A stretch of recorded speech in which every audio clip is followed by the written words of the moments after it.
huge supporter of women. What I'm not a supporter of is liberalism. Feminism is what I oppose. Feminism has led women astray. I love the women's movement, especially when walking behind it.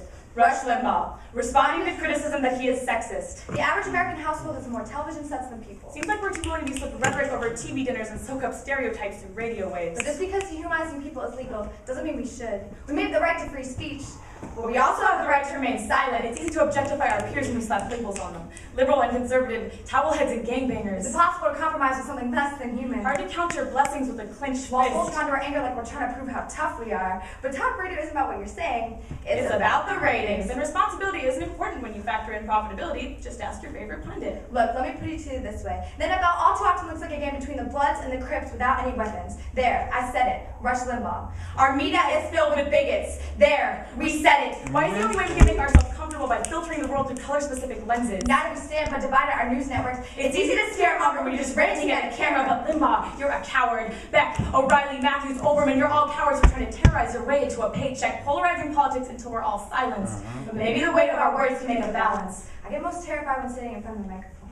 Stage fright doesn't make my hands shake, it's the power laced in the words I'm about to say. If your voice doesn't make you a little nervous, then you're doing something wrong, because what we say has the power to change the way people live. Our voices give us the strength to question reality. Don't allow yourself to be shocked into submission. Our airways have become war zones. Minefields of violent references that leave us longing for no man's land. Don't you remember what you learned in kindergarten? Sharing is caring. Unless it's socialism.